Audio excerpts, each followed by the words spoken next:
One day, John summoned the courage to ask for Madame Cordelia's phone number. She smiled and gave it to him. He thanked her and walked away. Madame Cordelia was excited and thought to herself, "He's my favorite customer, and he's handsome." That night, John called Madame Cordelia, and they talked for over 30 minutes. From then on, they started spending most evenings together. After closing from the shop, Madame Cordelia would stroll back home with John, and they'd sit together, chatting and eating dried meats and roasted chicken. As time went on, John started spending the night at Madame Cordelia's place. They'd sit on the couch, watching movies and laughing together. Madame Cordelia felt happy and content, and she knew that she had found someone special, but despite her happiness, Madame Cordelia couldn't shake off the feeling that she was living a lie. She was using her urine to cook her fufu, and she knew that if anyone found out, they'd be repulsed. She was torn between her love for John and her secret ingredient. As the days turned into weeks, Madame Cordelia's relationship with John deepened. They'd go on dates, hold hands, and talk about their future together. Madame Cordelia knew that she had to tell John the truth about her fufu, but she was scared of losing him. One day, John asked Madame Cordelia about her fufu recipe. She hesitated, unsure of what to say.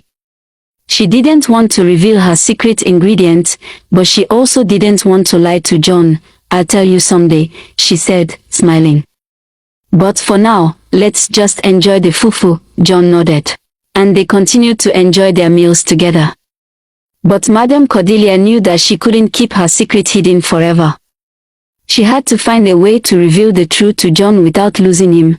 As the sun set on another day, Madame Cordelia stood outside thinking about her future with John. She knew that she had to be honest with him, but she was scared of the consequences. She took a deep breath and decided to wait for the right moment to reveal her secret ingredient. As the days turned into weeks, Madame Cordelia's relationship with John continued to blossom. They spent every spare moment together, exploring the town, trying new foods, and laughing together. Madame Cordelia was happier than she had ever been, and she knew that she owed it all to John. But despite her happiness, Madame Cordelia couldn't shake off the feeling that she was living a lie. As time went on, John's frequent sleepovers at Cordelia's place made her worried. She didn't know how to tell him to stop sleeping over without hurting his feelings.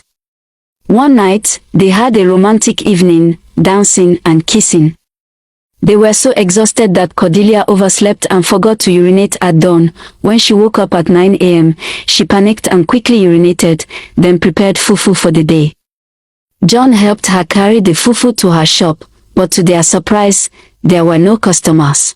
Cordelia knew something was wrong and decided to visit the native doctor in her hometown of Ogoja to find out what was happening. The journey to Ogoja was long and tiring, but Cordelia was determined to find a solution. When she arrived at the native doctor's hut, she was greeted by the familiar smell of herbs and incense. The native doctor listened to her story and nodded his head. "Your business is cursed," he said. "You must make a sacrifice to revive it." Cordelia was shocked. "What kind of sacrifice?" she asked. The native doctor looked at her with a serious expression. "You must sacrifice someone to revive your business. The spirit of the land demands it." Cordelia was horrified. She didn't know what to do. She thought about all the people she knew, but she couldn't imagine harming anyone. She looked at the native doctor, feeling confused and scared. She thought about the whole thing and eventually decided to sacrifice her lover John. She collected a liquid potion. She was instructed to put it in her bathing water, bath with it, before meeting with whoever she wants to sacrifice. She thanked the native doctor and journeyed back to her base. One evening, she showered and also sprinkled the water on her private area. Immediately John slept with her. He slumped and died.